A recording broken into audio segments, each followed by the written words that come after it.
Assalamualaikum warahmatullahi wabarakatuh. Hamdan wa syukranillah alladzi allafa qulubina fa asbahna bi ni'mati ikhwana. Wassalatu wassalamu ala habibina Rasulillah Muhammad ibn Abdullah wa ala alihi wa sahbihi wa man wala wa man tabi'ahum bi ihsan ila yaumil qiyamah. Alhamdulillahirabbil alamin, kita kembali melanjutkan pembahasan fikih ringkas kita seputar Ramadan.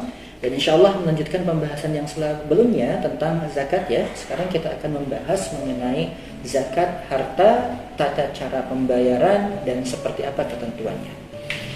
Zakat terbagi menjadi dua, ada zakat fitrah dan juga zakat harta. Zakat fitrah sudah kita jelaskan sebelumnya, berkaitan dengan diri kita, penyucian diri kita.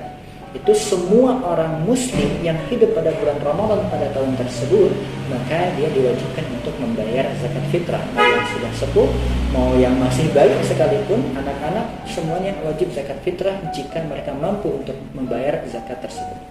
Sementara zakat harta ada sedikit ketentuan yang berbeda. Dalam segi pentasarufan, dalam segi pembagiannya, itu seperti yang sudah kita sampaikan di pertemuan sebelumnya, ada 8 golongan tersebut.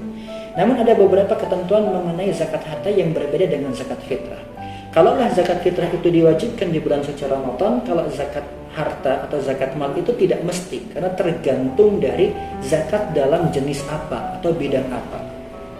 Contoh misalkan zakat emas atau zakat perhiasan dari emas, dia zakatnya itu dibayarkan ketika sudah sampai nisab. Nisabnya itu, batas minimalnya itu adalah 85 gram emas. Selain itu juga disyaratkan haul, artinya emas ini disimpan, tidak dipergunakan, tidak dipakai, dan nanti akan dikiaskan ke dalam zakat uang tabungan. Ketika uang tabungan tersebut sudah senilai 85 gram emas atau sekitar 70 atau 80 juta rupiah, yang 1 tahun tidak pernah dipakai, maka itu wajib dizakati. Makanya waktunya tergantung dari kapan 85 gram emas itu ada, bukan dari awal Ramadan sampai Ramadan lagi. Bisa jadi mungkin di bulan Syawal, Dzulhijjah, Dzulqa'dah atau seterusnya. Intinya 1 tahun bulan Hijriyah atau tahun Hijriyah.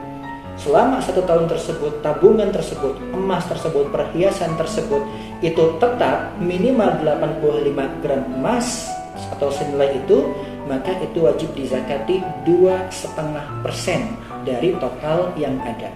Misalkan ada 100 gram emas, ya berarti 2,5% dari 100 gram emas tersebut.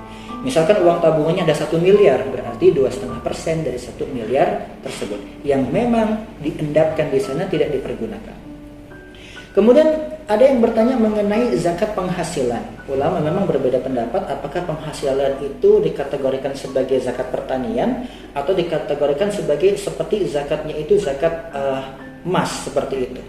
Bagi yang berpendapat zakat penghasilan, maka dikeluarkan pada saat mendapatkan penghasilan tersebut, entah gaji atau komisi atau apapun. Nisabnya itu sekitar 524 kg beras gitu ya.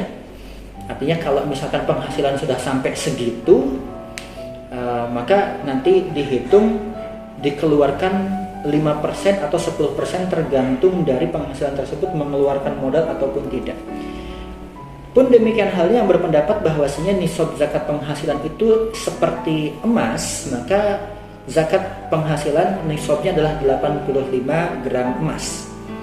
Dan caranya bisa dua, bisa dihitung total selama haul setahun 85 gram emas tersebut, atau 85 gram emas tersebut dibagi ke dalam gaji bulanan atau setiap bulan, artinya dibagi 12. Maka sekitar, kalau tidak salah, sekitar 6,5 atau sekitar hampir 7 juta.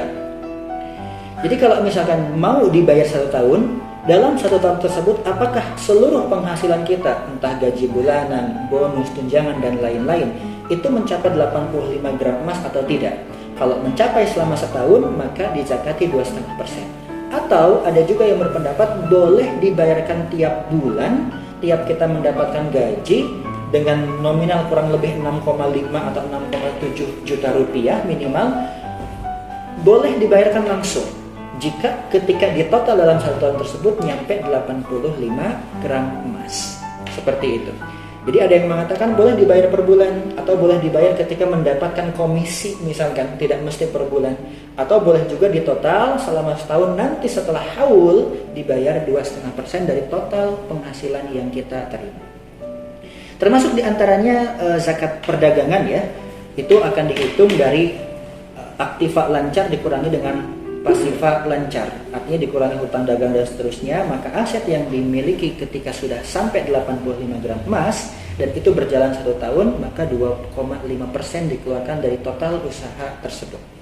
Nah, ini berkaitan dengan zakat harta, di mana zakat harta ini tidak terpaku kepada Ramadan ya, tapi terpaku kepada awal kapan zakat tersebut sudah sampai nisab, dan kemudian nanti dihitung dengan 1 tahun berjalan tahun Hijriah, bukan tahun Masehi ya, karena perbedaan harinya.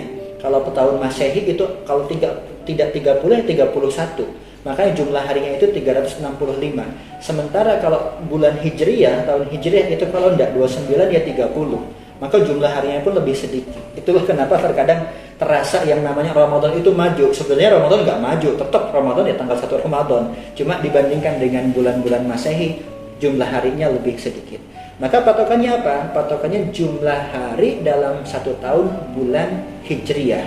Dan patokannya bukan pada bulan Ramadan saja, tapi kapan waktu mulainya, terakhir 1 haulnya kapan, maka saat itu diwajibkan untuk membayar zakat.